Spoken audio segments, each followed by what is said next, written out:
Security! Get this thug off my yacht before he steals something!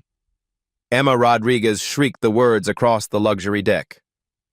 Without warning, she grabbed Kwame Washington's water glass and dumped it directly over his head. Ice cubes bounced off his shoulders onto the marble floor. Whoops. Maybe that'll cool you down. She shoved him backward with both hands, hard. Kwame stumbled, his simple navy blazer now soaked and clinging to his frame.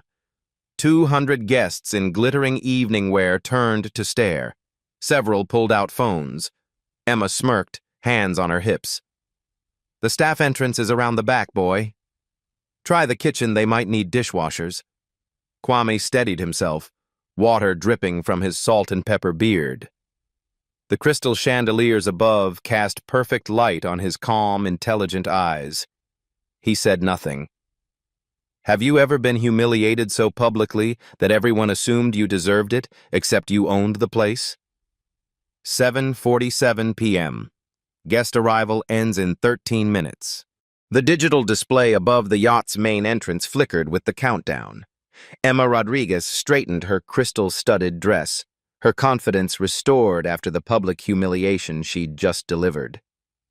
Around her, guests resumed their conversations, champagne glasses clinking against the backdrop of Manhattan's glittering skyline. Kwame Washington stood perfectly still, water still dripping from his beard onto the Italian marble. He reached into his blazer pocket for a handkerchief, a simple movement that revealed the gleam of a Patek Philippe Nautilus on his wrist. The watch disappeared back under his sleeve before anyone noticed. "Ma'am," Kwame said quietly, his voice carrying the refined cadence of an Ivy League education. "I believe there's been a misunderstanding. If I could just show you my—" "Save it!" Emma's laugh was sharp enough to cut glass. "I've worked on these events for 5 years. I know every trick in the book." She turned to address the nearby guests, projecting her voice like a stage actress. "They get bolder every year, don't they?" Probably watched some YouTube video about fake it till you make it. A murmur of uncomfortable agreement rippled through the crowd. Several guests pulled out their phones, not to help, but to record what they assumed was justified security theater. Emma pulled her own phone from her designer clutch, fingers flying across the screen. "Derek? We have a situation on the main deck. Some guy is trying to crash the Wellington Charity Gala, claims he belongs here." She glanced at Kwame with undisguised contempt. "No, he doesn't have an invitation." Obviously. 20 feet away, society blogger Victoria Sterling had been documenting the evening's fashion highlights for her Instagram followers. The commotion caught her attention like a shark smelling blood. She discreetly angled her phone toward the confrontation and went live. "Good evening, darlings," she whispered into her phone's camera. "Victoria here from the most exclusive yacht party of the season, and we're witnessing some interesting drama unfold." The viewer count climbed rapidly. 127, 284, 531, 847 people watching in real time. Emma's voice grew louder, emboldened by the audience. "Look, I don't know how you got past Marina Security, but this yacht hosts Fortune 500 CEOs tonight. People worth more than you'll see in 10 lifetimes." She gestured dismissively at his simple clothing. "You clearly don't belong here." Kwame's eyes remained steady. "I understand your concern about security. However, if you'd allow me to—" "What part of no don't you understand?" Emma stepped closer, invading his personal space. "People like you should know better than to try this. Did you swim here? Because there's no way you could afford the marina fees." The racist undertone hung in the salt air like a toxic cloud. Several guests shifted uncomfortably, but none intervened. This was someone else's problem, someone else's responsibility. Victoria's live stream exploded with comments. "OMG, the racism is so blatant. This is 2025 and this is still happening? Someone help this man. Who is he, though? He seems so calm." Emma's phone buzzed. Derek Walsh, the yacht manager, was calling her back. I'm on my way up, his voice crackled through her speaker. Don't let him leave the area. We might need to involve the authorities. Oh, this is getting good, Emma announced to the crowd, her voice dripping with satisfaction. Derek's bringing security. We'll get to the bottom of this little charade. She turned back to Kwame, who had remained motionless throughout her performance. Something about his composure unnerved her, so she decided to escalate. Everyone, please check your valuables, she called out in a voice loud enough to carry across the entire deck. We have an uninvited situation here. Better safe than sorry. The implication was crystal clear. Gasps and murmurs erupted from the crowd. Guests instinctively clutched their purses and checked their pockets. The atmosphere shifted from uncomfortable to hostile. Kwame's jaw tightened almost imperceptibly. For the first time, a flash of something dangerous flickered behind his calm exterior. But when he spoke, his voice remained level. That's quite an accusation, Miss Rodriguez. Emma Rodriguez, head hostess for Prestige Yacht Services, and I've seen enough con artists to spot one from a mile away. She crossed her arms, her body language screaming dominance and disdain.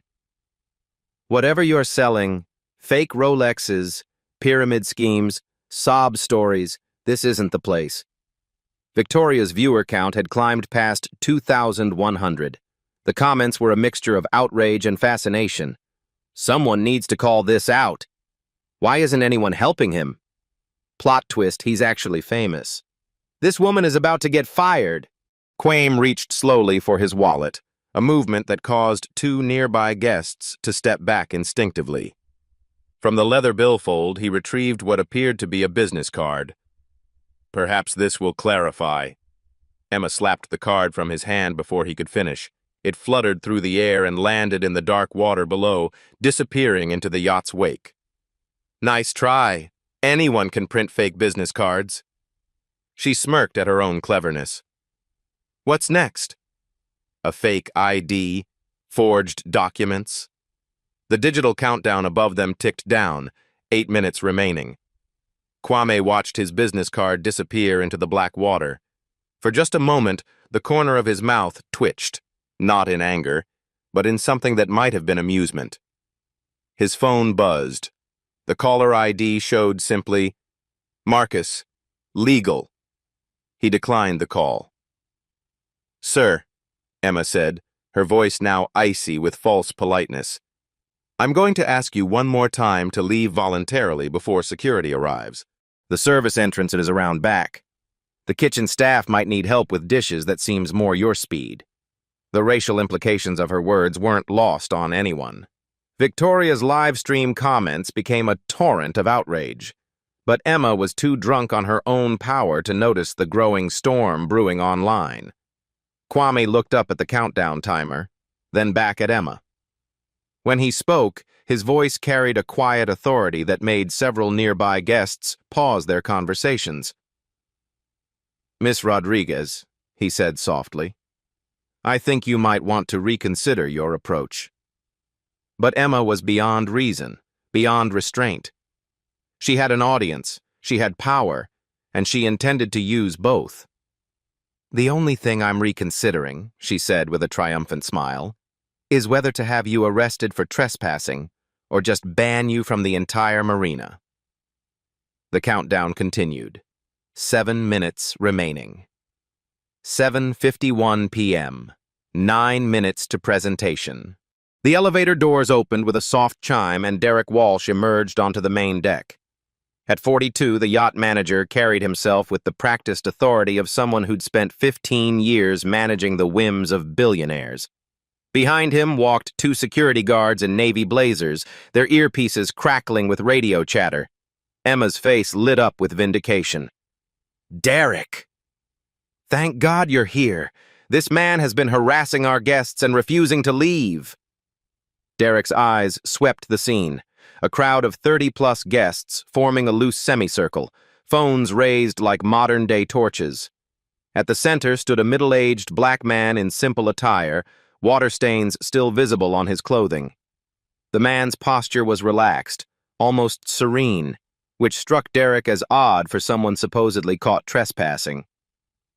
"Sir," Derek began, his voice carrying the diplomatic tone of a seasoned hospitality professional, "I'm Derek Walsh, manager of the Meridian Dreams. There seems to be some confusion about your presence here tonight. We'll need to see proper identification and your invitation." Victoria Sterling adjusted her phone angle, ensuring her 2,847 viewers could see everything. The comments were flowing like a digital waterfall. "This is getting intense." "Why is he so calm, though? Something doesn't add up here. That woman is so racist it hurts." Kwame reached calmly for his wallet. The movement was deliberate, unhurried, but Emma couldn't contain herself. "He's stalling!" she shrieked, pointing an accusatory finger. "I already caught him with fake documents. Just remove him before he causes more trouble." Derek held up a hand, his manager instincts telling him something was wrong. In 15 years of yacht security, genuine trespassers were usually agitated, defensive, or trying to flee. This man exhibited none of those behaviors. "Emma, let's follow protocol," Derek said carefully. "Sir, may I see your identification?" Kwame's wallet was Italian leather, understated but clearly expensive. As he opened it, Derek caught a glimpse of multiple black cards, the kind reserved for clients with 8-figure net worth. But before Kwame could extract anything, Emma struck again. "Don't fall for it, Derek." "I've seen this scam before. They carry fake everything IDs, credit cards, business cards. Probably got them from some website for $50. The crowd murmured agreement. To them, Emma's explanation made perfect sense. Why else would someone so clearly out of place be so confident? One of the security guards stepped forward. "Sir, how did you gain access to the marina? Do you have a membership card?" "Yeah," called out a guest from the crowd, emboldened by the group dynamics. "How did you even afford to get here?" "The parking alone costs more than most people make in a week." Nervous laughter rippled through the audience. What had started as uncomfortable racial profiling was now being normalized as reasonable security measures. Victoria's live stream had reached 4,200 viewers. She whispered urgently into her phone, "This is absolutely insane, darlings. The tension here is off the charts. I've never seen anything quite like this at a society event." 7:54 p.m. 6 minutes to presentation. Emma's confidence swelled with each passing minute. She had Derek, security, and an entire crowd on her side. This was her moment of absolute triumph. "You know what?" she announced loudly, addressing the gathered guests. "I think we should call the police." This has gone on long enough. Several guests nodded agreement. A few were already pulling up emergency contacts on their phones. "Should we check if anything's missing from the coat room?" suggested a woman in diamond earrings. "Maybe that's how he got the nice watch." Quam's eyes flicked to his wrist, where the Patek Philippe was barely visible beneath his blazer cuff. For the first time, something shifted in his expression, not anger, but a kind of profound sadness at humanity's capacity for assumption. Derek noticed the watch, too. His 15 years of experience told him that particular model cost more than most people's houses. But Emma's narrative had already taken hold. "Probably stolen," Emma said with theatrical disgust. "Or fake. You can get knockoffs that look pretty convincing these days." The second security guard spoke into his radio. "Harbor Patrol, this is Meridian Dreams. We may need backup for a trespassing situation." Kwame's phone buzzed again. The caller ID showed Sarah, executive assistant. He declined the call without looking. "Ignoring your accomplices?" Emma taunted. "Smart move. They probably can't help you now anyway." The digital countdown above them continued its relentless march, 5 minutes remaining. Minutes. Derek was experiencing growing unease. Something about this situation felt fundamentally wrong, but Emma's certainty and the crowd's energy were pushing him forward. "Sir," Derek said, "I'm going to have to ask you to come with us. We can sort this out in the security office downstairs." "Wait!" called out Victoria, still live streaming. Shouldn't we at least listen to what he has to say? He hasn't actually done anything wrong that I can see. Emma whirled on her. Are you kidding me? He's clearly a con artist. Look at him. She gestured wildly at Kwame's simple clothing. Does he look like he belongs at a Fortune 500 charity gala? The crowd's mood was turning uglier. What had started as curiosity was becoming a mob mentality. Just get him out of here, called someone from the back. We didn't pay $20,000 a plate to deal with this. Yeah, added another voice. Some of us have actual business to conduct tonight. Kwame looked around the circle of faces, wealthy, educated people who had convinced themselves that their assumptions were justified. His expression remained calm, but those who looked closely might have noticed his hands had curled into loose fists. 7:56 p.m. 4 minutes to presentation. That's it, Emma declared. I'm done being nice. She turned to the security guards. Remove him. Now. Use whatever force is necessary. The guards moved forward, their hands moving to their restraint equipment. The crowd pressed closer, phones recording every moment. Victoria's live stream viewer count had climbed to 7,800. Kwame raised one hand in a calming gesture. Gentlemen, he said quietly, I'd prefer to handle this diplomatically. Diplomacy? Emma laughed harshly. The time for talking is over. You should have left when I gave you the chance. She pulled out a cloth napkin from a nearby table and dropped it at Kwame's feet. Here, clean up the water you dripped on our deck before you go. Consider it community service. The gesture was calculated humiliation. The crowd watched in fascination as this successful woman put an intruder in his place. But Kwame didn't move to pick up the napkin. Instead, he reached into his pocket and pulled out his phone. What's he doing? Derek asked nervously. Probably calling for backup, Emma said dismissively. Too little, too late. Kwame's thumb hovered over a contact labeled simply, Bridge. The countdown timer showed 3 minutes remaining until the Washington Enterprises presentation was scheduled to begin. For the first time all evening, Kwame smiled. It wasn't a pleasant smile. Miss Rodriguez, he said softly, I think it's time we ended this charade. His finger pressed the call button. Within seconds, every screen on the yacht went dark. 7:56 p.m. 4 minutes to presentation. The yacht's massive LED screens flickered once, then went completely black. The subtle background music that had been playing throughout the evening cut out abruptly. Even the decorative lighting dimmed, leaving only the essential navigation lights and emergency illumination. 200 guests looked around in confusion. The sudden technological failure felt ominous, like the calm before a storm. Captain Rodriguez's voice crackled over the intercom system. Ladies and gentlemen, tonight's scheduled presentation has been temporarily postponed due to technical difficulties. We apologize for any inconvenience. Emma's triumphant expression faltered for just a moment. Weird timing, she muttered, then quickly recovered her composure. Probably overloaded circuits. These old yachts can't handle too much electronics. But Derek Walsh had gone pale. In 15 years of managing luxury vessels, he'd never seen a systematic shutdown like this. His radio crackled with urgent chatter from the bridge crew. Kwame slowly returned his phone to his pocket. The simple movement drew every eye in the crowd. When he spoke, his voice carried a quiet authority that seemed to cut through the evening air like a blade. Mr. Walsh, he said calmly, I own this yacht. The words hung in the air like a physical presence. Nobody moved. Nobody breathed. Emma's laugh was shrill, almost hysterical.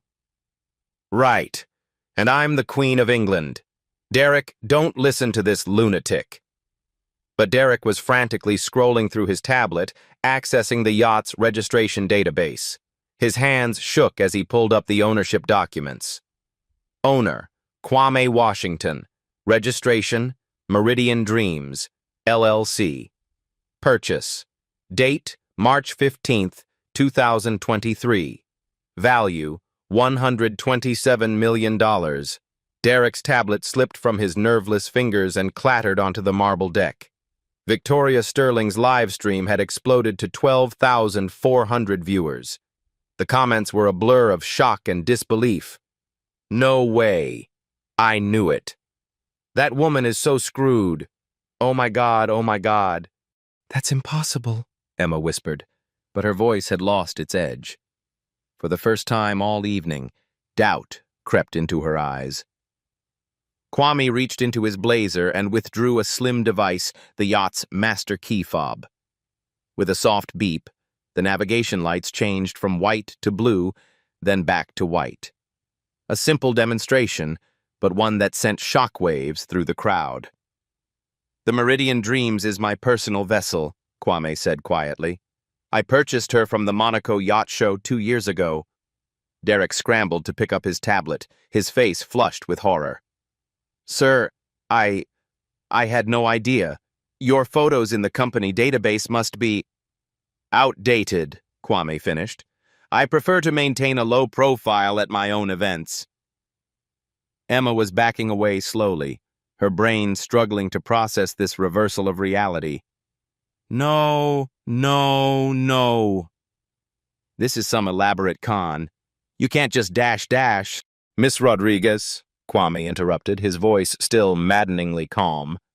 What company do you think is hosting tonight's charity gala? He gestured toward the main banner that hung across the yacht's upper deck.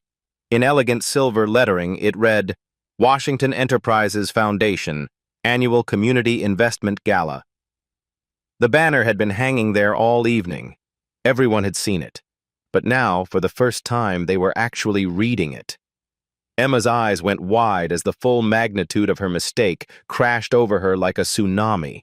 Her mouth opened and closed soundlessly, like a fish gasping for air. Washington Enterprises, she whispered. Forbes ranked us 15th among America's fastest-growing private companies last year, Kwame continued conversationally. $18.2 billion in annual revenue, 67,000 employees across 38 countries. The crowd was beginning to recognize him now. Phones were frantically Googling Kwame Washington CEO. Images appeared, magazine covers, business conference keynote speeches, the Time Magazine Innovator of the Year feature from 2024. Oh my God, breathed someone in the crowd. He's really... Victoria's viewer count had climbed past 18,000. She was whispering urgently into her phone. Darlings, I am witnessing the most incredible reversal in social media history. This woman just racially profiled one of America's most successful black entrepreneurs on his own yacht, at his own charity event.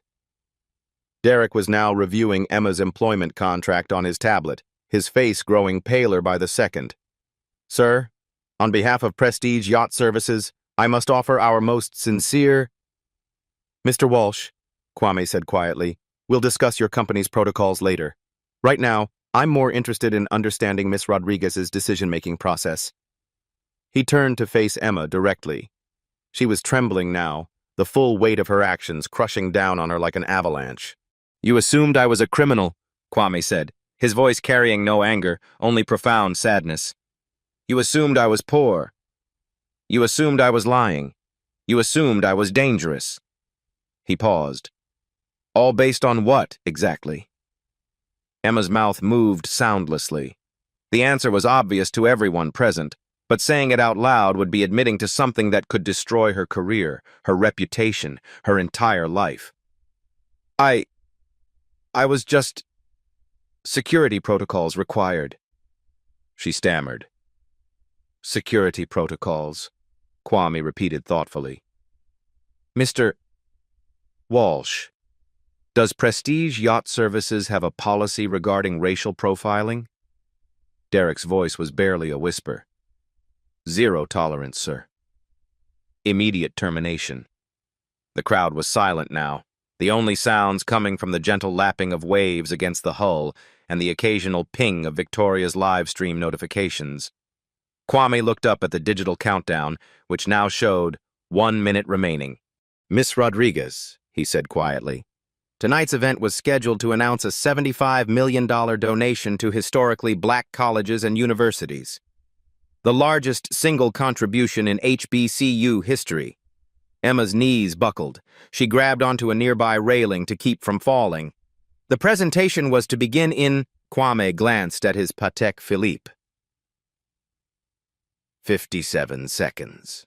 Instead, we're having this conversation. He looked around at the crowd of wealthy guests, all of whom were now staring at Emma with expressions ranging from horror to disgust. "My grandfather," Kwame continued, his voice carrying the weight of history, "was denied service at restaurants across the South. My father couldn't get business loans from banks that are now our clients. I built a billion-dollar company from nothing." He paused, letting the words sink in. "Yet here we are, in 2025, and you looked at me and saw exactly what they saw 60 years ago." The countdown reached 0. The screens remained dark. Emma was crying now, mascara streaming down her cheeks. "I'm sorry," she whispered. "I'm so sorry." But Kwame hadn't revealed his final card yet. "Miss Rodriguez," he said softly, "there's one more thing you should know." The crowd leaned forward, sensing that the worst was yet to come. "The contract between Washington Enterprises and Prestige Yacht Services is worth $187 million annually." Derek's tablet clattered to the deck again. "It represents 1,247 jobs at your company." Emma's sobs became audible now. She had humiliated not just herself, but potentially destroyed the livelihoods of over 1,000 families. "All because," Kwame concluded quietly, "you couldn't imagine that a black man in simple clothes might belong in the same space as you." Victoria's live stream had reached 25,000 viewers. The story was already spreading across social media platforms like wildfire. The reckoning had only just begun. 8:02 p.m. Presentation officially canceled. Kwame Washington stood motionless as Emma Rodriguez sobbed into her hands, her crystal-studded dress now wrinkled and stained with tears. Around them, 200 of America's wealthiest individuals watched in stunned silence, their phones capturing every moment of the most spectacular social media meltdown of the decade. Victoria Sterling's live stream had exploded to 31,000 viewers. The hashtag Yachtgate Racism was trending on Twitter, TikTok, and Instagram simultaneously. News outlets were already picking up the story. Derek Walsh knelt on the marble deck, frantically trying to restart his tablet. His hands shook so violently he could barely operate the touch screen. 15 years of hospitality management, and he'd never faced anything remotely like this. "Mr. Walsh," Kwame said quietly, "please stand up." Derek scrambled to his feet, clutching his tablet like a lifeline. "Sir, I cannot begin to express how deeply sorry—" "Later," Kwame interrupted with calm authority. "Right now, we need to discuss immediate consequences and long-term solutions." He gestured to the 2 security guards, who looked like they wanted to disappear into the deck planking. "Gentlemen, you can return to your posts. This situation is now under my personal management." The guards fled with visible relief. Kwame reached into his blazer and withdrew a slim folder that had somehow remained dry despite Emma's earlier assault. From it, he extracted several documents. "Miss Rodriguez," he said, "I need you to look at me." Emma raised her tear-streaked face, mascara creating dark rivers down her cheeks. Her earlier confidence had been replaced by the hollow-eyed stare of someone watching their entire life collapse in real time. "Your employment contract with Prestige Yacht Services, Section 4.2, Clause C," Kwame read aloud. zero-tolerance policy for discrimination based on race, religion, gender, sexual orientation, or economic status. Violation results in immediate termination and forfeiture of all benefits. Derek's face went from pale to green. "Sir, we can discuss this privately." "No, Mr. Walsh. This conversation happens here, in front of witnesses, with cameras recording." Kwame's voice remained perfectly level. "Transparency prevents future incidents." He turned back to Emma. "Miss Rodriguez, you publicly accused me of theft. You physically assaulted me by dumping water on my head. You used racially charged language, including calling me boy and suggesting I work in a kitchen. You attempted to have me arrested based solely on my appearance." Each accusation landed like a physical blow. Emma's sobs grew louder. "The legal precedent for cases like this is substantial," Kwame continued, consulting his documents. "Johnson versus Ritz-Carlton, 2024. $4.7 million settlement for racial discrimination in hospitality services. Patterson versus Marina Bay Club, 2023, $3.2 million for similar profiling incidents." Victoria whispered urgently into her live stream. "He's breaking down the legal ramifications in real time, darlings. This woman is facing potential millions in liability." Derek was scrolling frantically through his tablet. "Sir, our insurance covers liability up to $50 million, but if this goes viral—" "It already has," Kwame said simply. 31,000 people watched it happen live. The video will be seen by millions within hours. He pulled out his phone and showed Derek the screen. News alerts were already appearing. Breaking. Black billionaire racially profiled on own yacht. Viral. Tech CEO. Humiliated at charity gala. Watch. Yacht hostess attacks. Washington Enterprises founder. Washington Enterprises maintains contracts with Prestige Yacht Services worth $187 million annually, Kwame continued. This includes marina management for our executive fleet, corporate event hosting, and client entertainment services across 12 locations. Derek was hyperventilating. "Sir, please, can we discuss alternatives?" "I'm not finished." Kwame's voice cut through Derek's panic like a scalpel. "These contracts directly support 1,247 jobs at Prestige, marine engineers, hospitality staff, maintenance crews, administrative personnel. All of their families depend on the revenue we generate." Emma looked up sharply, suddenly understanding the full scope of her actions' consequences. "Additionally," Kwame continued, "Washington Enterprises holds a 31% equity stake in Maritime Holdings Corporation, Prestige's parent company. We acquired this position in 2022 as part of our diversified investment strategy." Derek's tablet slipped from his hands and clattered across the deck. He was no longer just looking at an employee termination, he was looking at a potential corporate apocalypse. "This means," Kwame said with mathematical precision, "that Miss Rodriguez's actions tonight have created liability for her employer, endangered over 1,000 jobs, and potentially violated securities regulations regarding hostile work environment liabilities in publicly traded companies." The crowd was silent, mesmerized by this real-time corporate deconstruction. Several guests were live tweeting the legal breakdown, turning the evening into an impromptu business school case study. "But here's what concerns me most," Kwame said, his voice dropping to barely above a whisper. "This wasn't a momentary lapse in judgment. Miss Rodriguez escalated systematically. She made assumptions, acted on those assumptions, and doubled down when challenged." He looked directly at Emma. "You didn't see a potential guest. You didn't see a fellow human being. You saw someone you could humiliate with impunity because you believed I had no power to respond." Emma's crying had stopped. She stared at Kwame with the expression of someone watching a natural disaster approach, inevitable, unstoppable, devastating. "Which brings us to solutions," Kwame continued. Mr. Walsh, I require 4 systemic changes implemented by 9 a.m. Monday morning. Derek grabbed his tablet, fingers poised to take notes despite his shaking hands. First, mandatory unconscious bias training for all guest-facing employees. Quarterly sessions, not annual. External facilitators, not internal HR presentations.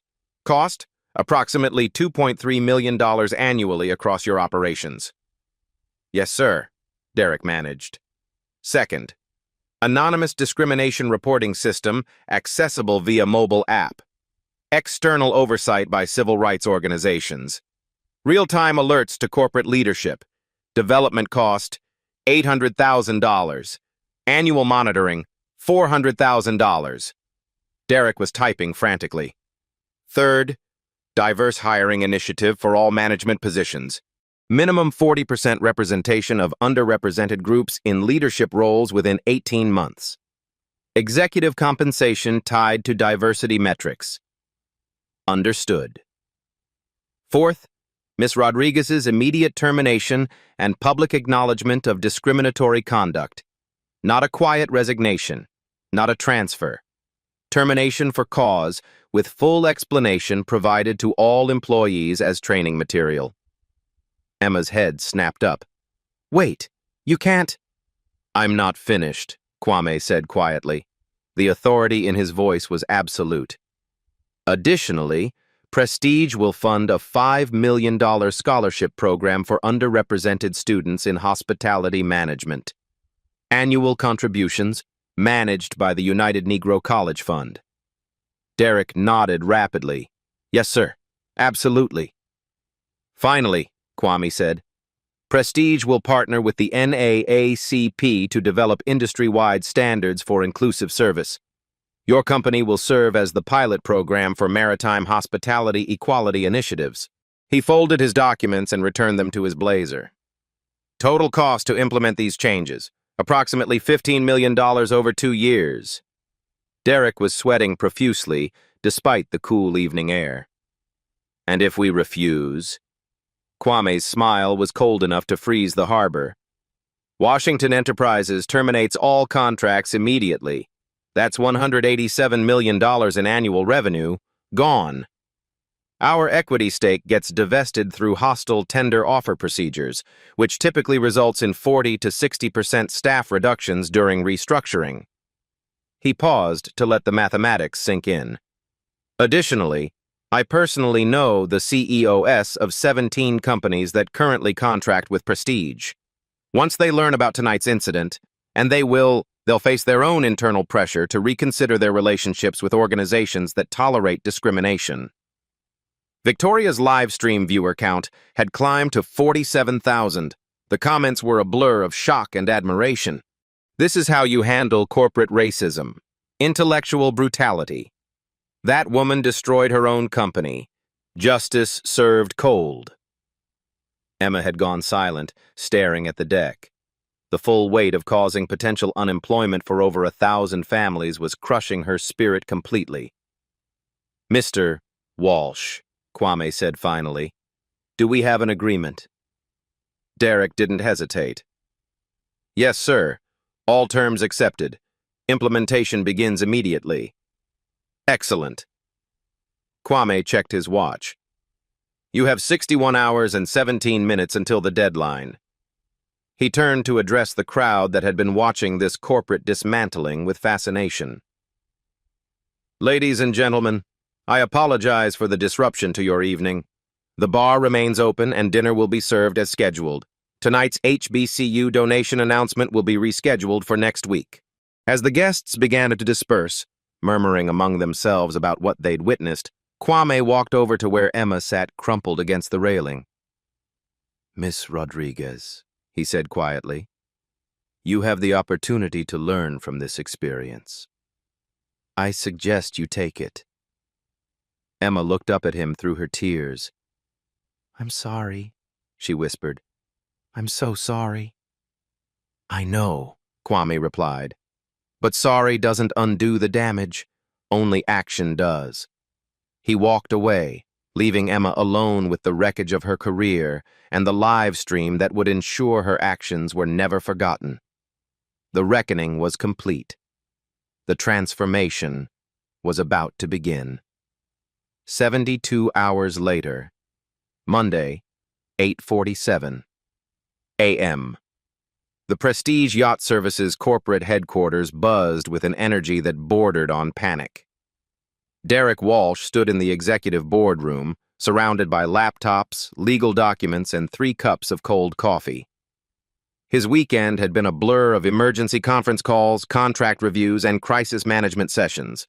Victoria Sterling's original live stream had been viewed 2.3 million times. The hashtag Yachtgate Racism had generated over 847,000 posts across all platforms. CNN, MSNBC, and Fox Business had all run segments about the incident. The Wall Street Journal was preparing a front-page story titled, "When Bias Costs Billions." Derek's phone buzzed with a text from his assistant. Washington Enterprises legal team arriving in 13 minutes. He looked around the conference table at his hastily assembled implementation team. Head of HR Sandra Lane, Director of Operations Miguel Santos, and newly hired diversity consultant Dr. Angela Davis, whom they'd recruited at triple her usual rate for emergency consulting. "Status report," Derek said, his voice hoarse from 3 days of non-stop meetings. Sandra consulted her tablet. Emma Rodriguez was terminated Sunday morning. Security escorted her from the premises. Her access cards, company phone, and laptop were confiscated. Legal is handling the documentation. Public acknowledgement? Posted to the company website and social media at 6 a.m. Press releases went out to all maritime industry publications. We're taking full responsibility for the discriminatory incident and announcing our comprehensive reform package. Miguel pulled up a projection screen. Unconscious bias training contracts are signed. Catalyst Consulting will begin sessions Thursday. All 2,847 guest-facing employees across 12 locations will complete the program within 90 days. Dr. Davis leaned forward. "I've reviewed your existing diversity metrics. They're abysmal. Currently 3% Black representation in management roles, 7% Latino, 1% Asian. Industry average is terrible too, but you're below even that." Derek winced. The numbers were worse than he'd imagined. "The anonymous reporting app is in development," Miguel continued. "Beta testing begins Wednesday, full deployment by Friday. External monitoring by the Southern Poverty Law Center and NAACP." Sandra added, "The $5 million scholarship fund has been established with the United Negro College Fund. First recipients will be announced at their annual gala next month." Derek's phone rang. "Washington Enterprises is here," his assistant announced. "Send them up."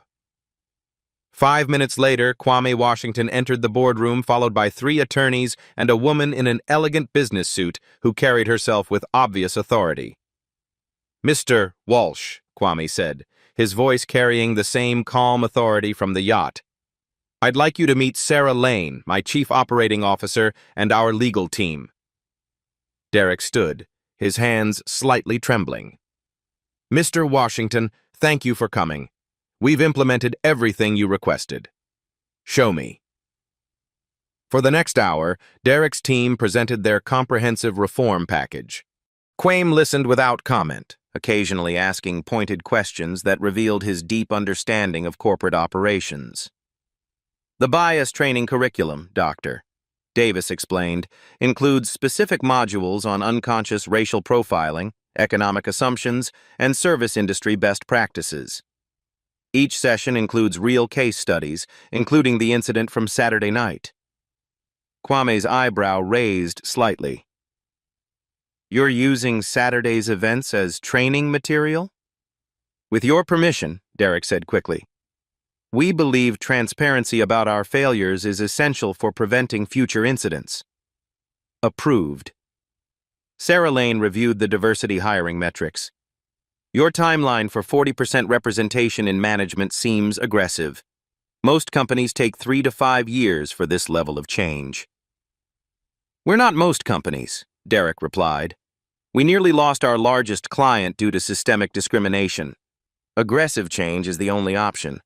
Quame's legal team reviewed the anonymous reporting system specifications. External oversight is crucial, one attorney noted. Internal systems lack credibility with affected employees. That's why we partnered with civil rights organizations, Sandra explained.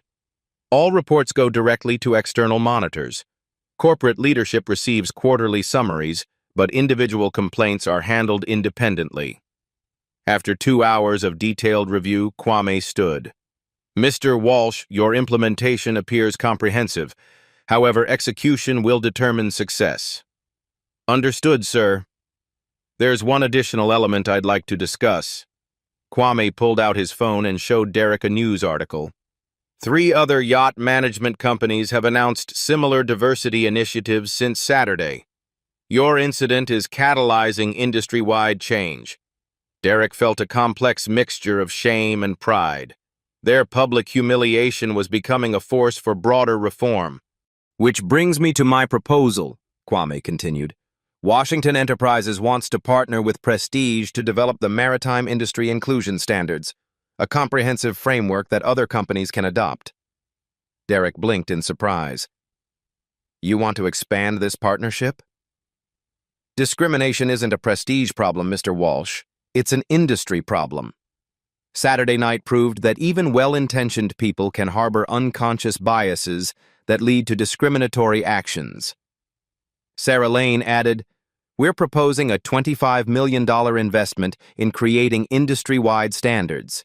Prestige would serve as the pilot program, but the goal is transformation across all luxury hospitality services. The Prestige Washington Partnership for Maritime Inclusion, Kwame said. Annual conferences, research initiatives, and certification programs for hospitality professionals. Derek was stunned. They'd gone from facing potential corporate destruction to being offered a leadership role in industry transformation. There's one condition, Kwame said quietly. Emma Rodriguez. Derek's stomach dropped. Sir? She needs rehabilitation, not just punishment. Your company will fund comprehensive bias counseling and diversity education for her, 6 months minimum. If she completes the program successfully, you'll provide a positive reference for future employment. You want us to help the woman who attacked you? Kwame's expression was thoughtful. Mr. Walsh, destroying Emma Rodriguez doesn't eliminate the attitudes that created her behavior. Transforming her perspective might prevent the next incident. Dr. Davis nodded approvingly. Restorative justice combined with systemic change. That's how you create lasting impact. Additionally, Kwame continued, Emma will participate in our diversity training videos. Her story becomes part of the educational curriculum. She has the opportunity to turn her mistake into a meaningful contribution. Derek was beginning to understand why Kwame Washington had built a billion-dollar company. His thinking operated on levels that transcended simple revenge or punishment. All terms accepted, Derek said. When do we begin? We already have, Kwame replied. Industry transformation doesn't wait for perfect timing. He moved toward the door, then paused. Mr. Poole. Walsh, one final point. Your company's stock price has risen 12% since Saturday night. Derek's jaw dropped. What? Sarah Lane smiled. ESG investors are responding positively to your rapid implementation of diversity initiatives. Companies that proactively address discrimination typically see 15 to 20% improvement in stock performance over 2 years. You mean our crisis is actually improving our market position? Properly managed crises often do, Kwame said. The question is whether you can sustain the transformation after the media attention fades. As the Washington Enterprises team prepared to leave, Kwame turned back to Derek. 6 months from now, I'll be hosting another charity gala. Same yacht, same level of scrutiny. Your company's performance that evening will determine whether this partnership continues. Derek nodded. We won't disappoint you, sir. I know you won't, Mr. Walsh. Because now you understand the true cost of discrimination. 3 months later. The Maritime Industry Weekly cover story featured Derek Walsh and his team under the headline, Prestige Transformation from Crisis to Industry Leadership. The article detailed remarkable changes.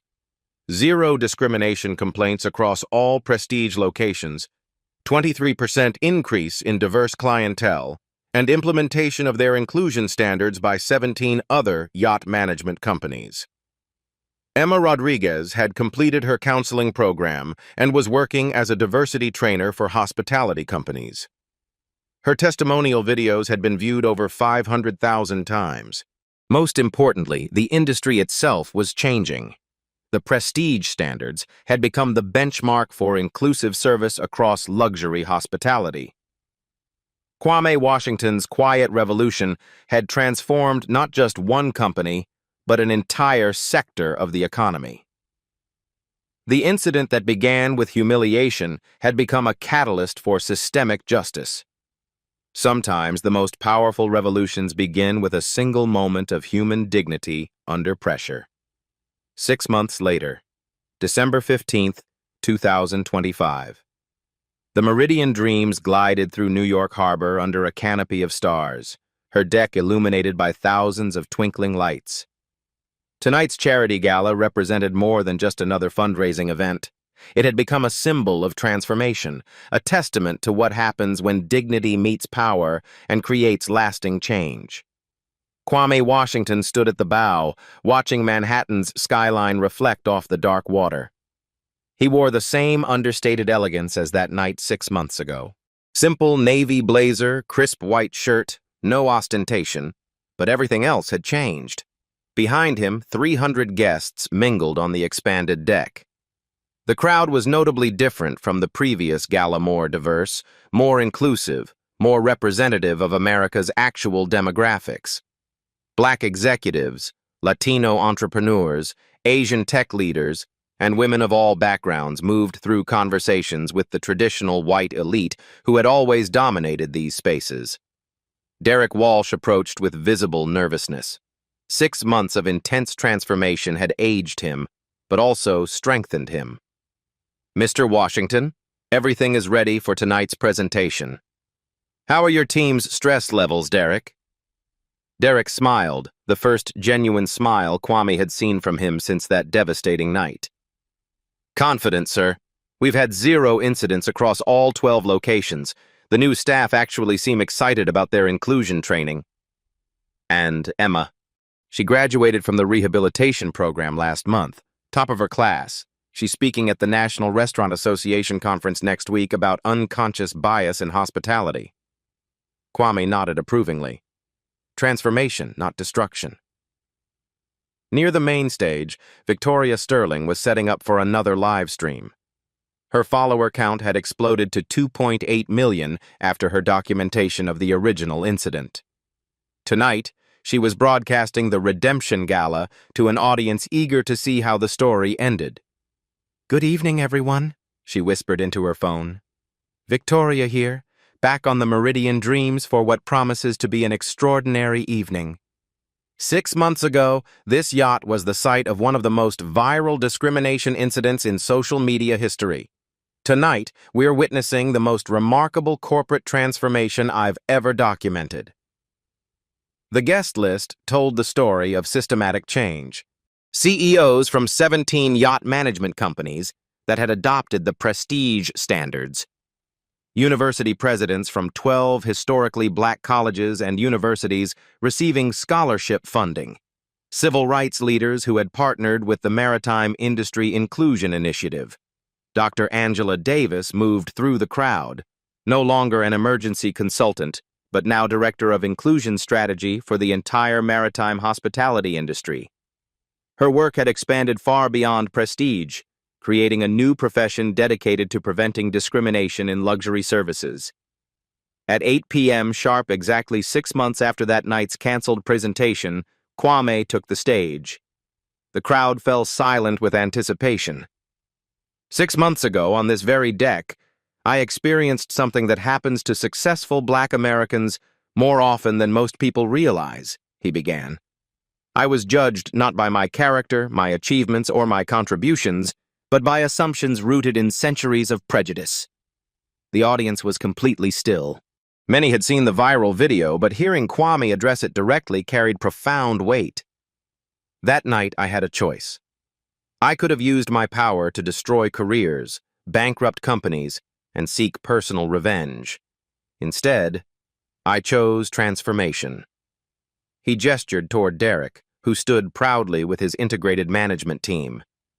Prestige Yacht Services didn't just reform their policies, they revolutionized their entire industry.